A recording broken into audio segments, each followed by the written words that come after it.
Hola, estimados alumnos.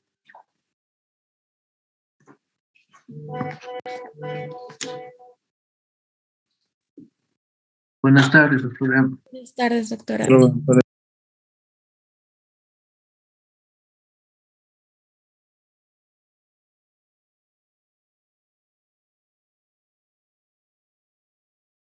Doctora está con su micrófono apagado. Tiene el micrófono apagado, doctor. Sí, disculpen, sí. Continuamos con el tema de sucesiones y me preocupa mucho este grupo porque sucesiones es un tema muy importante en el derecho internacional privado por la frecuencia con la que se dan estos casos, ¿no? A ver, vamos a retornar nuevamente con Marcos Iván Villalobos, Tito Calizaya, Condori, Ana Luz y Fadia Calle. Doctora, buenas tardes. Sí, vamos a continuar con la exposición de ayer. Gracias, doctora. Adelante, Marcos.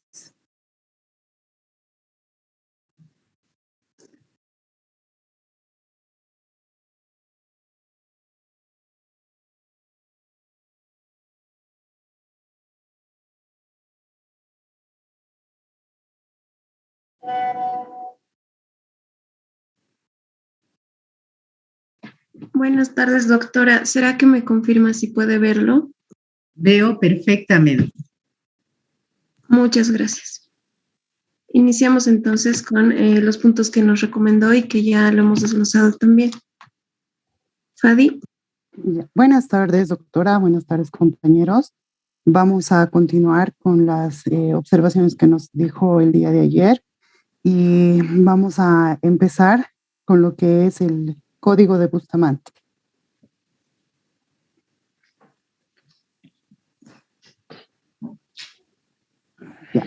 El Código de Bustamante, en su capítulo tercero, que se refiere al nacimiento, extinción y consecuencias de la personalidad civil, en la sección 1 de las personas individuales, en el artículo 29, nos dice que las presunciones de supervivencia o de muerte simultánea en defecto de prueba se regulan por la ley de cada uno de los fallecidos en cuanto a su respectiva sucesión.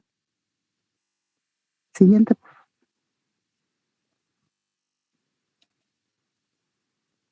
En su capítulo 5, donde nos habla de la paternidad y filiación, nos dice en el artículo 57 que son reglas de orden público interno, debiendo aplicarse la ley personal del hijo si fuere distinta a la del padre, las relativas a presunción de legitimidad y sus condiciones, las que confieren el derecho al apellido y las que determinan las pruebas de la filiación y regulan la sucesión del hijo.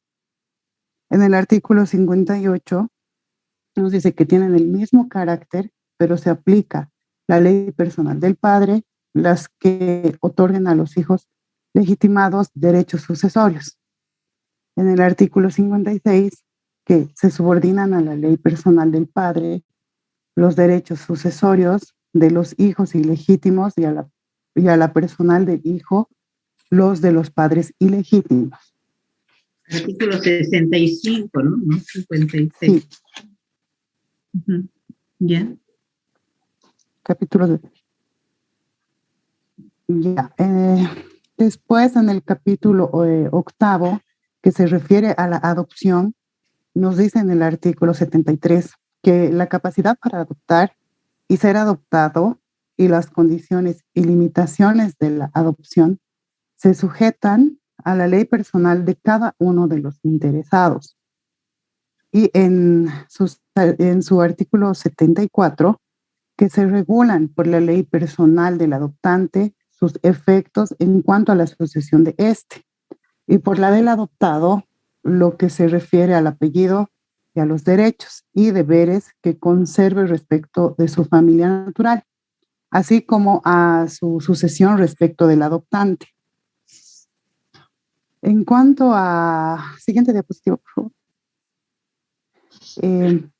En su siguiente título, que se refiere, en el título segundo que se refiere a los bienes, en el capítulo quinto sobre el usufructo del uso y de la habitación, nos dice en el artículo 125 que si se ha constituido por la voluntad de los particulares manifestada en actos entre vivos o mortis causa, se aplicarán respectivamente la ley del acto o la ley de la sucesión.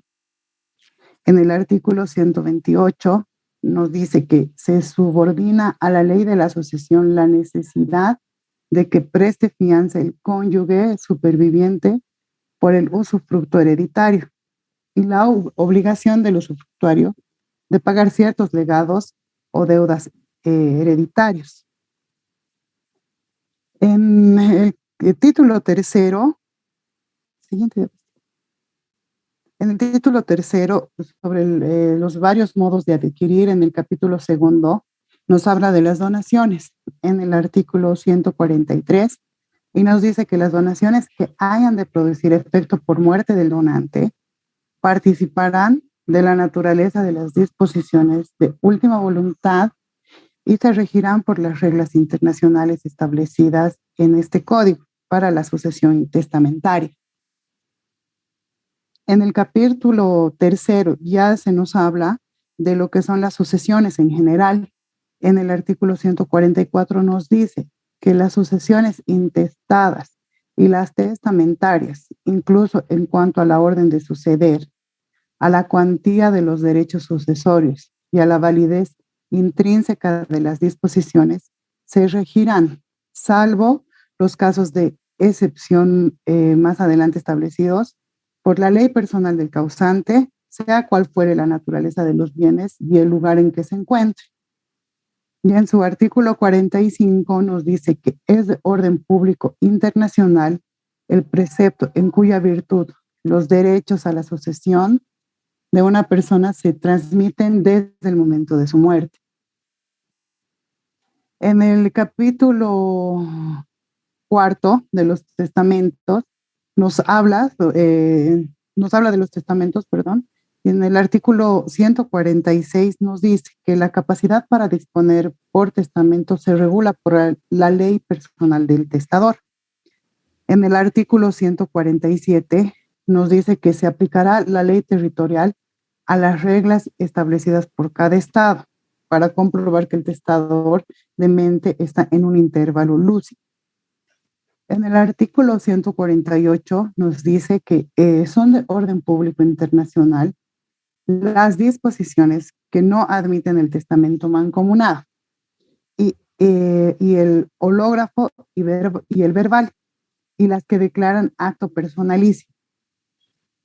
En el artículo 149 nos dice que también son de orden público internacional las reglas sobre la forma de papeles privados relativos al testamento y sobre nulidad del otorgado con violencia, dolo o fraude. En el artículo, en el capítulo cuarto de los testamentos, continuamos en el artículo 150, nos dice que los preceptos sobre la forma de los testamentos son de orden público internacional. Esto con excepción de los relativos al testamento otorgado en el extranjero y al militar y marítimo en los casos en que se otorgue fuera del país. En el artículo 151 nos dice que se sujetan a la ley personal del testador la procedencia, condiciones y efectos de la revocación de un testamento, pero la presunción de haberlo revocado se determina por la ley local. Siguiente, por favor. Seguimos con la herencia. En el artículo 152 nos habla sobre la capacidad para suceder por testamento o sin él, se regula por la ley personal del heredero o del legatario. En el artículo 153 nos dice que no obstante lo dispuesto en el artículo precedente, son de orden público internacional las incapacidades para suceder que los estados contratantes consideren como tales. En el artículo 154 nos dice que la institución de herederos y la sustitución se ajustarán a la ley personal del testador. Siguiente, por favor. Continuamos con lo del ERE. En el artículo 155 nos dice que se aplicará, no obstante, el derecho local a la previsión de sustituciones fideicomisarias que pasen del segundo grado o que se hagan a favor de personas que no vivan al fallecimiento del testador y de las que envuelvan prohibición perpetua de enajenar. En el artículo 156, el nombramiento y las facultades de los albaceas o ejecutores testamentarios. Albaceas, perdón. O ejecutores testamentarios dependen de la ley personal del difunto y estos deben ser reconocidos en cada uno de los estados contratantes y de acuerdo con esa ley.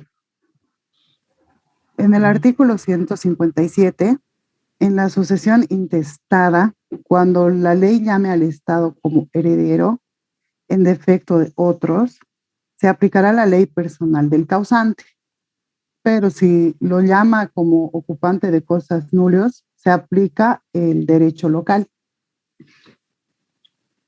En el artículo 158, las precauciones que deben adoptarse cuando la viuda quede encinta se ajustarán a lo dispuesto en la legislación del lugar donde ésta se encuentra. En el artículo 159 nos dice que las formalidades requeridas para aceptar la herencia o beneficio de inventario o para hacer uso de derecho de deliberal se ajustarán a la ley del lugar en que la sucesión se abra, bastando eso para sus efectos extraterritoriales. En el artículo 160 nos dice que es de orden público internacional el precepto que se refiera a la proindivisión ilimitada de la herencia o establezca la partición provisional. En el artículo 161, la capacidad para solicitar y llevar a cabo la división se sujeta a la ley personal del heredero. El artículo 162 nos dice que el nombramiento y las facultades del contador o perito partidor dependen de la ley personal del causante. Y el artículo 163 nos dice que a la misma ley se subordina el pago de las deudas hereditarias. Sin embargo, los acreedores que tuvieran garantía de carácter real podrán hacerla efectiva de acuerdo con la ley que rija esa garantía. Ahora voy a dar paso a mi compañera Ana Luz para que explique el Tratado de Montevideo.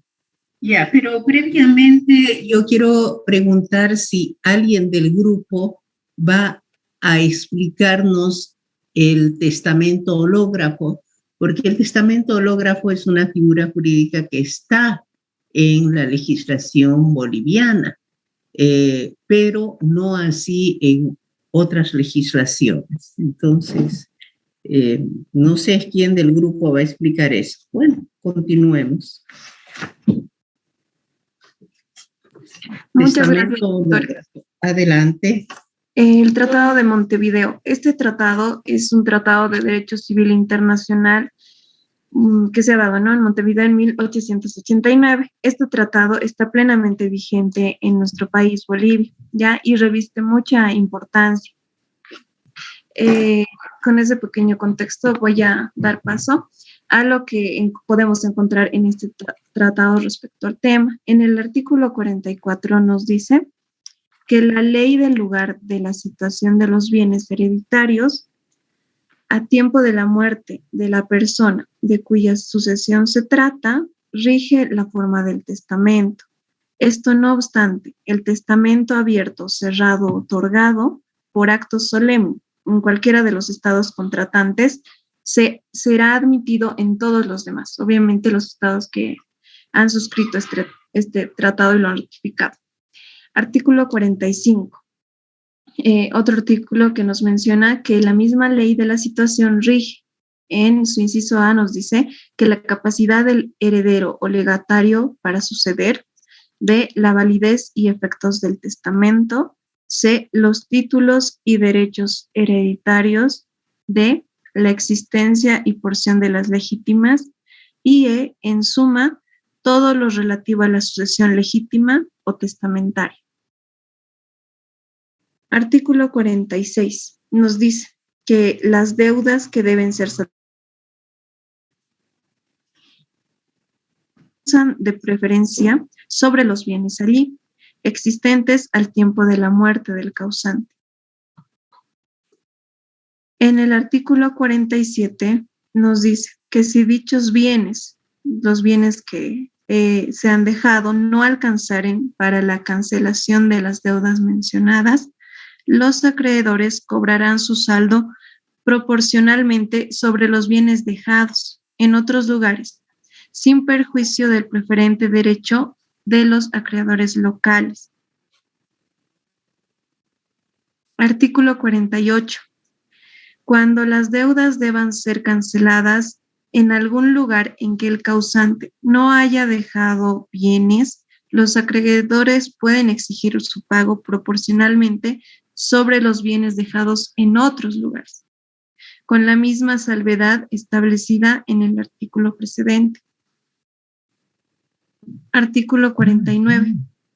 Los legados de bienes determinados por su género y no que tuvieran lugar designado para su pago, se rigen por la ley del domicilio del testador al tiempo de su muerte y se harán efectivos sobre los bienes que dejen en dicho domicilio y en efecto de ellos o por su saldo.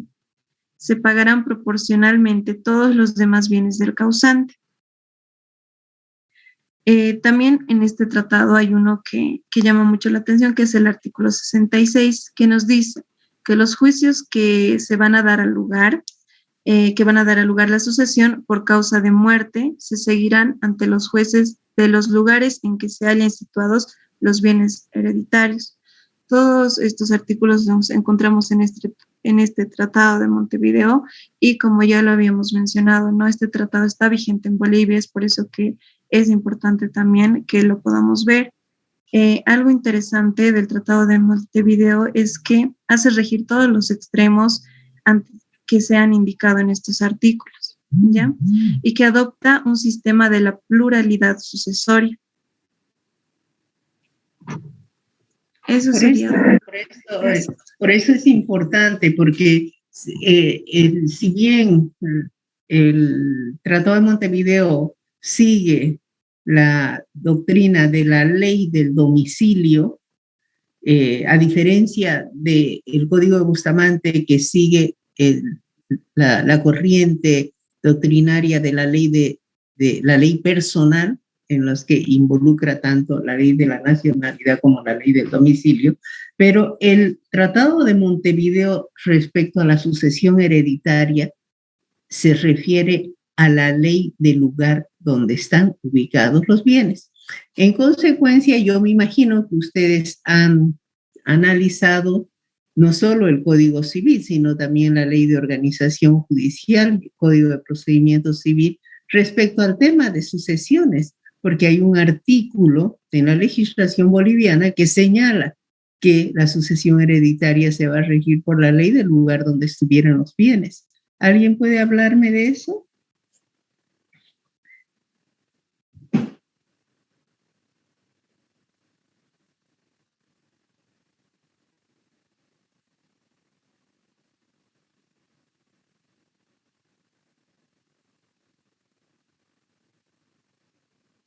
¿Y alguien puede hablarme del testamento hológrafo, por favor?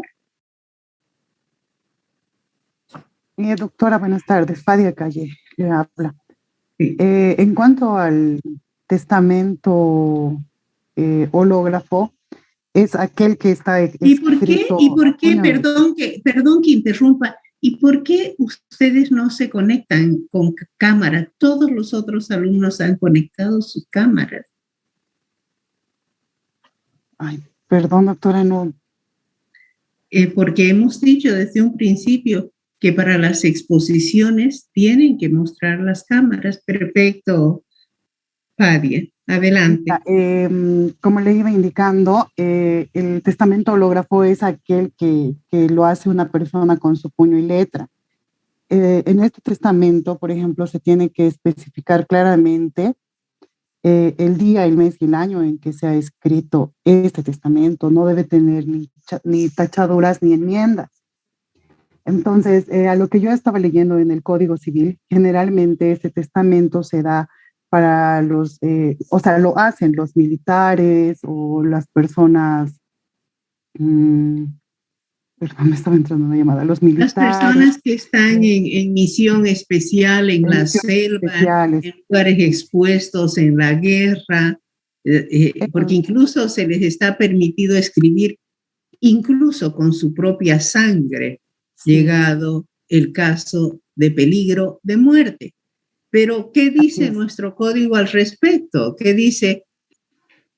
¿Qué plazo tiene el testamento hológrafo? Porque el testamento hológrafo, cuando se ha superado el peligro, ya no vale si es que la persona sobrevive.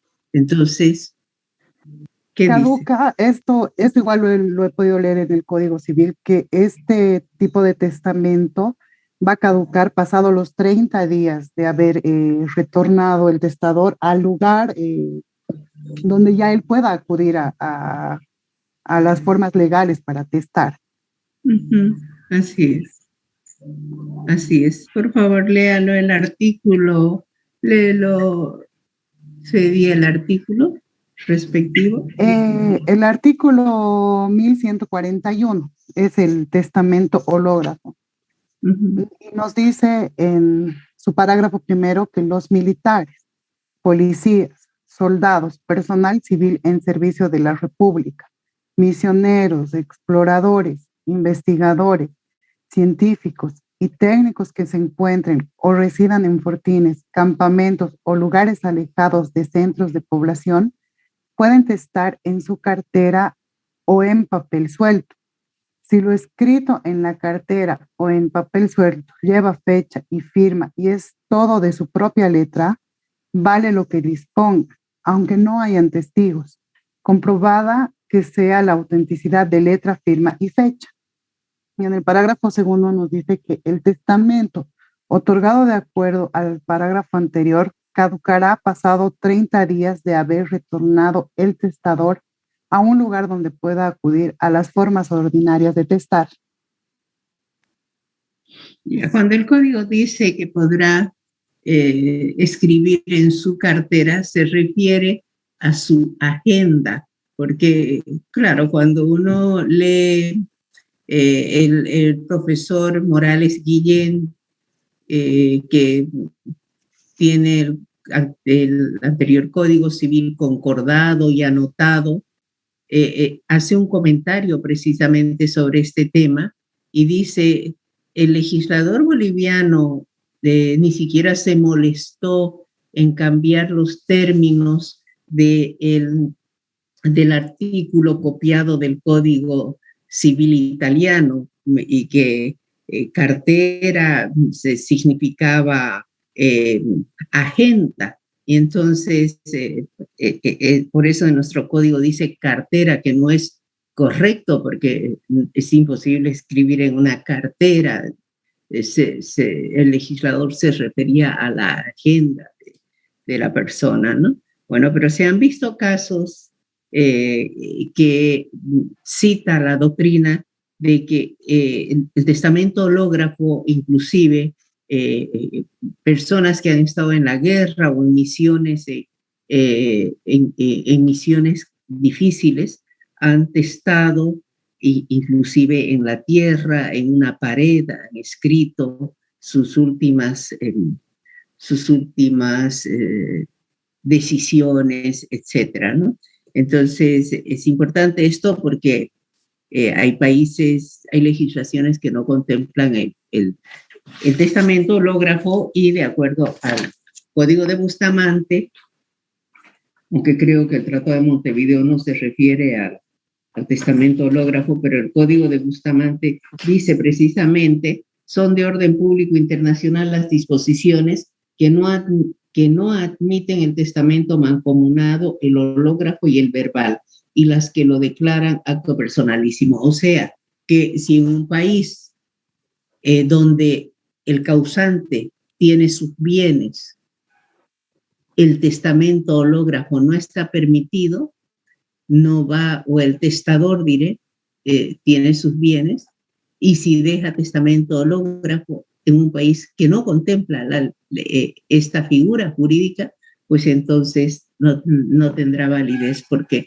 el Código Bustamante dice será de orden público, siempre pensando en los países que han ratificado el Código Bustamante. ¿Tienen algún comentario más que hacer respecto a la ponencia, a la presentación del tema, los alumnos? Sí, doctora, en lo que nos decía, ¿no? Ya en la legislación boliviana, decíamos que la sucesión se apertura y se abre con la muerte, ya sea real o presunta. Y entonces, ¿cómo se hace esto si el boliviano fallece en el extranjero? Pues la sucesión se abre en el último domicilio que éste haya vivido y bueno, si se quiere formalizar todo esto, por ejemplo, si ha muerto en la ciudad de La Paz, entonces la sucesión se abre en la ciudad de La Paz, así la persona haya fallecido en el extranjero. Sí, pero ¿qué pasa si, por ejemplo, la persona ha fallecido en Argentina o en el Uruguay o en el Paraguay o en algún país donde sea parte el Código de Bustamante? Obviamente que ahí los herederos que deseen hacer valer la ley del último domicilio, si el domicilio del causante o del de cuyos fuera en un país parte del Código de Bustamante o el Tratado de Montevideo, entonces ahí habrán problemas de litigio, obviamente, ¿no? Porque el Código Bustamante y el Tratado de Montevideo tienen sus propias disposiciones al respecto. Pero yo me refería especialmente, claro, porque el artículo 1001 del Código Civil es un tanto absurdo, me parece, porque la ley del último domicilio en Bolivia si ha muerto en el extranjero y tiene domicilio en el extranjero y tiene sus bienes en el extranjero, entonces, si se hace prevalecer el artículo 1001 del Código Civil, si hay herederos, por ejemplo, si el causante vive en la Argentina, tiene familia en la Argentina, tiene bienes en la Argentina, muere en la Argentina, pero también tiene familia, tiene hijos también en Bolivia. Entonces, si los hijos tratan de abrir la sucesión hereditaria en Bolivia, respaldados en el artículo 1001, obviamente que va a haber un conflicto de leyes porque los herederos en Argentina van a abrir la sucesión hereditaria en la Argentina, lugar donde murió, donde vivió, donde murió y donde tiene sus bienes. Entonces, este artículo se presta, en lugar de generar luces, genera problemas, creo yo, ¿no?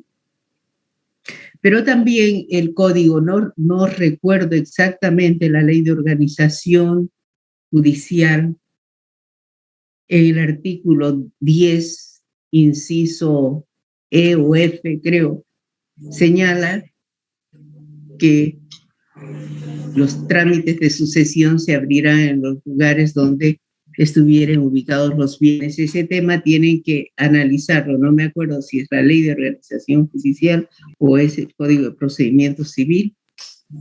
Doctora, sí es en el Código de Procedimiento Civil, específicamente en el artículo 12, reglas de competencia, numeral 3, inciso A y B, que menciona en la sucesión. A ver, por favor, Marcos, léelo completo, que es a lo que nos interesa. Sí, claro que sí, doctora. Capítulo 2, jurisdicción y competencia. Artículo 12.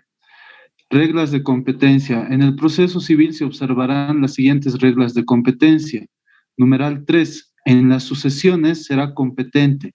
Inciso A. La autoridad judicial del lugar del último domicilio real de la o del causante o el de donde se hallare cualquiera de los bienes sucesorios. Inciso B. Si el fallecimiento ocurriere en el extranjero, el del último domicilio real que la o el causante hubiera constituido en el Estado plurinacional o el de donde se hallare cualquiera de los bienes sucesorios. Bueno, ¿qué pasa ahí si los bienes sucesorios, los bienes a suceder se encuentran en el extranjero? En ese caso, doctora, como establece el presente artículo, entonces va a ser el juez competente donde hubiera sido el último domicilio del extranjero, es decir, si él se encontraba en La Paz y luego ha vuelto a Argentina, por ejemplo, entonces el juez competente va a ser el de La Paz. Y entonces la segunda parte no vale de ese artículo que dice que o el lugar donde se encontraran los bienes. Hay que leerlo completo, a ver nuevamente. Por eso digo, ¿qué parte de ese artículo tiene preeminencia? Si el causante ha muerto en el extranjero y tiene los bienes en el extranjero. Esa es mi pregunta, Marcos. Sí, claro que sí, doctora. Un minuto, por favor.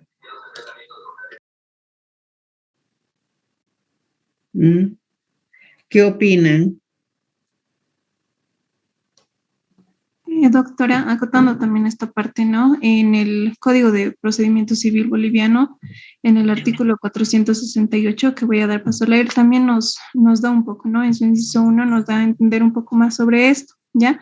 Y tiene que ver mucho con los tratados también que se ha suscrito en Bolivia. Y nos dice, artículo 468, testamentos otorgados en el extranjero. Parágrafo primero. Los testamentos otorgados en el extranjero surtirán efectos en el Estado plurinacional de acuerdo a los tratados y convenios vigentes, siempre que estuviesen debidamente legalizados conforme a las leyes del Estado.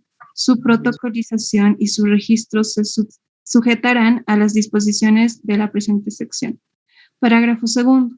En caso de no existir tratados, los testamentos harán fe en Bolivia, si hubieren sido redactados observando las formalidades legales del país de su otorgamiento y se hallaren asimismo debidamente legalizados. Pero eso es referido a la sucesión testada y la sucesión intestada, la sucesión hereditaria, no el testamento. ¿Qué pasa con la sucesión hereditaria? Claro, los testamentos, y está bien aclarar eso, tienen validez obviamente en todos los países donde el testamento tuviese validez y si no se opone también a la ley en el caso de que no afecte la legítima para nosotros, ¿no? Para los bolivianos, pero en otras partes aún inclusive se puede afectar parte de la legítima, pero ya ese es un tema que materia sucesiones ya de un tema específico. Pero, ¿qué pasa? Mi pregunta va al análisis del código, del artículo 1001 del Código Civil y el artículo 12 del Código de Procedimientos Civiles en la parte que se refiere a la ley del lugar donde se encuentran los bienes. Doctora Marcos Villalobos, en este caso, de acuerdo a lo que hemos expuesto también y acorde a la normativa, sería aplicable el derecho internacional privado, específicamente el Tratado de Montevideo. Como le mencionaba hace un momento, si la persona hubiera vuelto a Argentina de repente y tendría los bienes en Argentina, como usted ha mencionado, entonces se aplicaría el Tratado de Montevideo, porque el Tratado de Montevideo está suscrito por Argentina, Bolivia, Paraguay, Perú y Uruguay. Por lo tanto, en ese entendido, sería el juez tendría desconocimiento sería de donde se hallan los bienes, es decir, en Argentina, como se había mencionado, se trata de extranjero. Marcos, se ha perdido la voz, la señal estaba muy mala. No sé si solamente para mí o para todos. No, estaba entrecortado, doctora. La señal estaba intermitente. Sí, a ver, Marcos, nuevamente, por favor. Ya, doctora, voy a mejorar.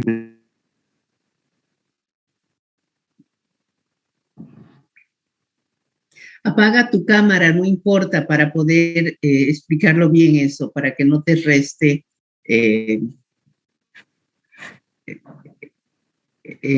la señal, para que no te reste la señal.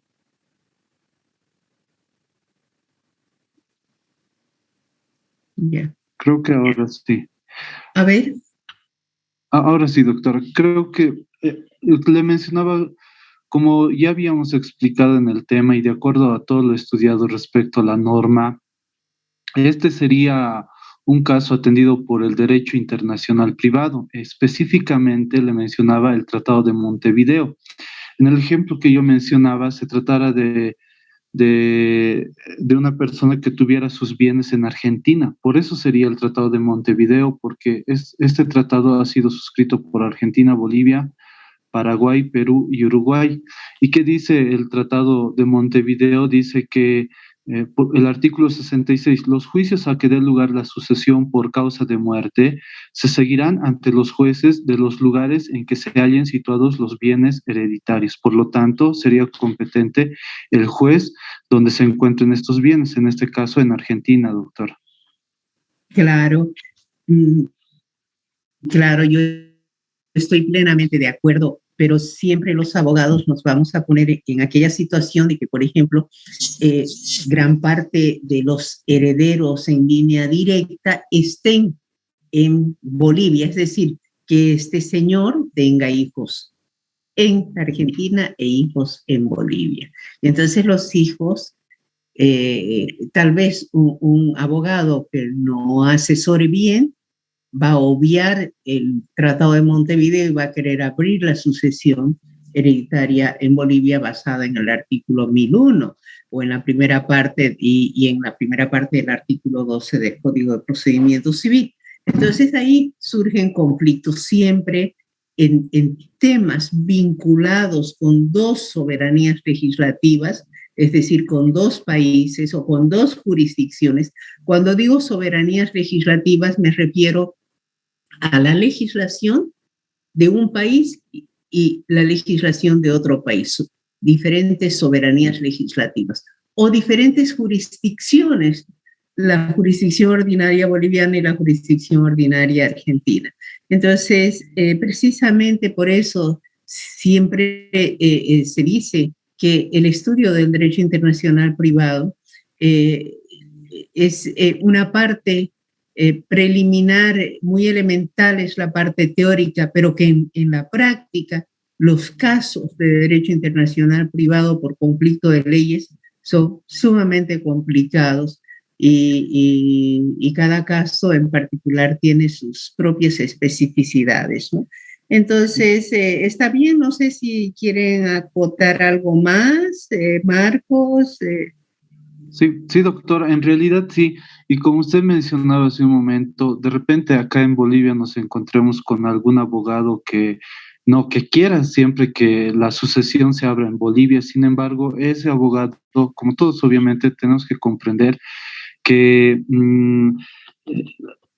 dentro de la estructura de la norma que tenemos en Bolivia, primero está la Constitución, luego están los tratados y convenios internacionales y luego las leyes. En ese entendido, el Tratado de Montevideo está obviamente sobre las leyes y en este caso sobre el Código Civil, Código de Procedimiento Civil y todos ellos, por lo tanto, se tendrá que someter a este tratado y el tratado obviamente de manera muy clara menciona que el juez competente es del lugar donde donde tiene los bienes, exacto, los bienes donde hereditarios. están ubicados los bienes. Claro, porque además en la sucesión hereditaria no solamente es de interés patrimonial para los herederos, sino que es para el propio Estado donde se encuentran asentados esos bienes. ¿Por qué? Por el tema impositivo en las sucesiones. El pago de impuestos es altísimo en todas partes. Entonces, y aunque no fuera, pero es de interés del Estado, precisamente de los estados, esta cuestión impositiva. Entonces, yo creo que por eso en el nuevo Código de Procedimiento Civil se ha introducido el tema, ¿no? Para tratar de estar en armonía con esa corriente legislativa que es mayoritaria en el mundo, de que la sucesión se abre en el lugar donde se encuentren los bienes, ¿no? Bien, si no hay ninguna otra opinión, Tito Calizaya habló ahora, no, creo que no. ¿Está presente o no? Sí, doctora, está presente. Sí, está presente, pero no tiene cámara, doctora, porque está desde su PC, entonces no tiene cámara. Ya.